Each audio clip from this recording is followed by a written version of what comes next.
तो केमती अछंती पिला माने भलरे अछंती ना सेमती भलरे थांतु स्वागत करुछि म आपण फेवरेट चैनल सुपर स्टडी को। तो पिला माने आज आमे +3 पॉलिटिकल साइंस ऑनर्स रो कोर पेपर 1 जो अछि core paper 1 row first semester पिला को कोर पेपर 1 रो यूनिट 1 रो हम चैप्टर 3 देखिया पिला माने यूनिट 1 रो ऑलरेडी हमें दीटा चैप्टर कंप्लीट कर सारी। आज यूनिट 1 रो थर्ड चैप्टर देखिबा कोन अछि ना राजनीति और समाज, राजनीति और अर्थनीति, political and society, political and economic. पिला माने हम समस्त जानि जे मनुष्य कौन एक सामाजिक प्राणी। मनुष्य किए कही मो बहुत टाइम कही किए कही कि मनुष्य एक राजनीतिक प्राणी, एटा मत कमेंट रे आंसर करेंगे। मु ऑलरेडी एटा डिस्कशन कर सारी कि किए कही मनुष्य एक राजनीतिक प्राणी बोली। तो आमे गोटे पटरे जानुचे मनुष्य एक सामाजिक प्राणी। तो गोटे लोक जेहेतु आमको कहूँ कि मनुष्य एक राजनीतिक प्राणी, तो सी भी किसी लक्ष्य देखी ता बोली सीना कहले से मनुष्य एक राजनीतिक प्राणी। तो देखो मनुष्य को दीटा भाग आम डिवाइड, आधुनिक वे आम सामाजिक प्राणी कहूचे, आउ गोटे पटरे आम राजनीतिक प्राणी कहूचे। तो यही राजनीति आ समाज भितर जो मनुष्यटा रही जाउची तार आज आम देखा कि मनुष्यर ए दुईटा सहित रिलेशन कौन रोचे, राजनीतिर समाज सहित कौन रिलेटेड रोचे, समाज सहित राजनीतिर कौन रिलेशन रोचे। देख मनुष्य एक सामाजिक प्राणी, अन्य मानक सहित मिलीमिशि चलिबा तार एक प्रवृत्ति। अन्य मानक सहित मिलीमिशि चलिबा द्वारा से सामूहिक जीवन सुख सुविधा उपभोग करिथाए। बंचिबा पाई मनुष्य समाजर आवश्यकता अनुभव करे। कौन देला ना जेहेतु मनुष्य आमर सामाजिक प्राणी, से समाज रे जो लोक माने सब बास करछन्ती ता सहित बसवास करिवो, सुख दुखरे भागीदार हेले सिना से गोटे सामाजिक प्राणी हबो। देन दउची बंची रहिबा और क्रमबद्ध पाई शैशवरु से पितामाता और अन्य मानक उपरे निर्भर करे। तार अंतर्निहित गुणावली केवल समाज रे विकसित हुए। व्यक्तित्वर विकास पाई समाज रे परिवेश सहायक होइते। पुनश्च व्यक्ति माने समाजर अगणित चाहिदा पूरण करिबा पाई समाज उपरे निर्भर करती। जीवनर दुख और दुर्विपाक समय रे समाज सुरक्षा प्रदान करिथे। समाज ज्ञान एवं अभिज्ञतार एक गंताघर एवं यह प्रत्येक व्यक्ति जुग जुग धरी गच्छित मानविक ज्ञान और अनुभूति द्वारा उपकृत होइथांती। तो से एई पार्ट रे एई जो पैराग्राफ रे कोन कहला ना मनुष्य सहित समाज रो कोन रिलेशनटा अछि, मनुष्य सहित समाज रो कोन रिलेशनटा अछि सेटा सिंपल वे रे सेटा एठी देई देछि। देन सेकंड रे पैराग्राफ रे कोन लिखा अछि ना एथिरु जणा पड़े जे मनुष्य प्रवृत्ति और आवश्यकता दृष्टि एक सामाजिक प्राणी। समाज और व्यक्तिर संपर्क परस्पर निर्भरशील और परिपूरक।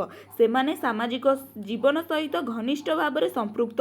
समाज हेउची व्यक्ति मानकर एक समष्टि। व्यक्ति बिना समाजर स्थिति असंभव। समाज सृष्टि होई सारिला परे व्यक्ति समूह एहाको सुसंगठन एवं विकास पाई दायी अटे। यह स्पष्ट अनुमेय हुए जे व्यक्ति समाज दृष्टिर कारण एवं समाज द्वारा स्पष्ट उपादान मध्य से व्यक्ति होता है। व्यक्ति समाजर सृष्टिकर्ता एवं समाज व्यक्तिर स्रष्टा। तेणु व्यक्ति और समाज मध्य पारधित्मक संपर्क बा अति निबिड़ संपर्क आम जहाँ कही था अति निबिड़ संपर्क रही। देन एठी कौन दउची देख तथापि बेले बेले समाज और व्यक्ति मध्य केतक द्वंद्व देखा जाए। आमको जिते रिलेशनशिपटा आम कौन कहू जदि जिते रिलेशनशिपटा घनिष्ठ हो जाओ से जहाँ भी किसी द्वंद्व आसब। तो से जिनसटा ही कहूँ एपरी अवस्था काहाकू तथ्य काहाकू त्याग करने को पड़ो ए विषय में मतभेद करिसेंती। समाजवादी समष्टितवादी एवं आदर्शवादी भावुमान मतरे समाज व्यक्ति मानकर समष्टि एवं प्रत्येक व्यक्ति को बृहत्तर व्यक्ति स्वार्थर एवं असामाजिक होई पारे। से सामाजिक और समूह स्वार्थ को अवहेला करिपारे। व्यक्तिर कार्यकाल और आचरण नियंत्रण करने पाई समाज जो सब नियम प्रणयन करे ताहा समूह मंगल पाई उद्दिष्ट। सामाजिक जीवन में शांति श्रृंखला और समन्वय आनिया पाई निहाती भाव एटा सिंपल वे लिखी पिला माने आपण एटी पढ़ीदेवे। आमे देखंतु एटी देखिबा कौन देइछि ना एटी देइछि पिला माने एटी गोटे इम्पोर्टाट डेफिनेशन पिला माने अछि कि हर्बर्ट स्पेंसर कौन मतरे कौन ना समाज और व्यक्ति मानकर संपर्क शारीरिक एवं यार विभिन्न अंग सहित तुलनीय।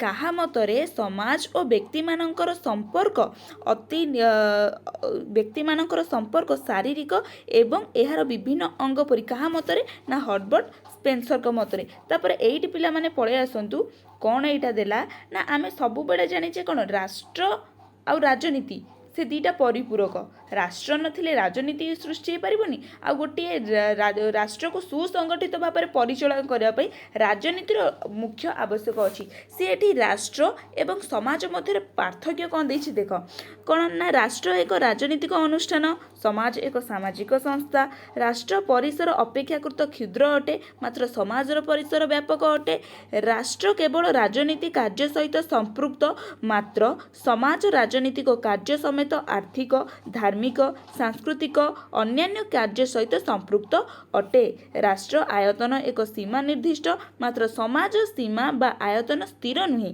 समाज परे राष्ट्र सृष्टि समाज राष्ट्र पूर्वर सृष्टि राष्ट्र एक संगठित संस्था समाज संगठित एवं असंगठित जीवन दृश्यमान होइथाय राष्ट्र को श्रृंखलित करिबार उपाय और उपादान अछि मात्र समाज को श्रृंखलित करिबार उपाय थिले मध्य एहार उपादान नथाए राष्ट्र निकटरे सार्वभौमत्व अछि मात्र समाज निकटरे सार्वभौमत्व नाही कौन देला ना राष्ट्र एक व्यवस्थित अनुष्ठान मात्र समाज प्रायतः अव्यवस्थित अनुष्ठान तापर एठी देखिले पिला माने समाज राजनैतिक दृष्टि सुसंगठित हेले राष्ट्र गठित राष्ट्र केमिति गठित ना समाज सुसंगठित भावे गठन हेले राष्ट्र गठित होइथाय एहार सार्वभौमत्व क्षमतार अधिकारी अटे प्राचीन राजनैतिक विशारद राष्ट्र और समाज मध्य पार्थक्य देखि नथिले प्लाटो आरिस्टोटल राष्ट्र और समाज एक और अभिन्न थिला कारण ग्रीक नगर राज्यगुड़िक अत्यंत क्षुद्र आकृति और स्वल्प जनसंख्या विशिष्ट थिला एवं यह व्यक्ति जीवन समस्त दिग को स्पर्श करुथिला राष्ट्र केवल एक राजनैतिक संगठित न होई धार्मिक अर्थनैतिक सांस्कृतिक अनुष्ठान रूपे कार्य करुथिला एणु राष्ट्र और समाज मध्य पार्थक्यर रेखा टाणीबार कष्टकर व्यापक थिला आधुनिक कष्टकर व्यापार थिला आधुनिक जुगरे हिगेल और बोसांके मध्य राष्ट्र और समाज मध्य पार्थक्य प्राचीन निर्माण आग्रही नथिले देन मुसोलिन मतरे प्रत्येक विषय राष्ट्र मध्य एवं कौन विषय राष्ट्र बाहर बा राष्ट्र विरुद्ध हेबा उचित नुहे मुसोलिन मतरे कौन है ना प्रत्येक विषय राष्ट्र मध्य एवं कौन विषय राष्ट्र बाहर कि राष्ट्र विरुद्ध हेबा उचित नुहे बुझीला देन से लंग वे किछिटा देछि माने कोन कहले राष्ट्र और समाज मध्य पार्थक्य राष्ट्र समाज राष्ट्र ठारू अधिक प्राचीन आपको आपण पढ़ीदेवे बहुत सिंपल एठी जहाँ सेटा देला एठी जहाँ सेटा देइछि एठी तो एया को टिके आउटे मॉडिफाई करिके एठी देइछि कोन देला एठी ना समाज और राष्ट्र मध्य पार्थक्य ना समाज राष्ट्र ठारू अधिक प्राचीन देन समाजर लक्ष्य राष्ट्र ठारू अधिक व्यापक समाजर आकृति राष्ट्र ठारू अधिक विस्तृत राष्ट्र संगठित किंतु समाज संगठित और अणसंगठित होई पारे राष्ट्रर सार्वभौमत्व रहितबा बेले समाजर नथाय ठीक अच्छे पिला माने आमे आज कौन आलोचना करदेले ना आमर जो रहीगला राष्ट्र आ राजनीति मध्य संपर्क सॉरी समाज आ राजनीति मध्य संपर्क बा राष्ट्र समाज मध्य संपर्क तो सहीटा आमे देखीदेले नेक्स्ट रे आमे कौन आलोचना करिबा ना आमर जो रहीगला राजनीति और अर्थनीति मध्य कौन संपर्क अच्छी आमे सहीटा को देखिबा ठीक अच्छे पिला माने आशा करूँ भिडियोटी आपन पई बहुत हेल्पफुल होइतो जदि भी हेल्पफुल होइछि ताले लाइक कमेंट शेयर निश्चिंत करिवे आ आमे क्लास को कंटिन्यू रखिबा नमस्कार।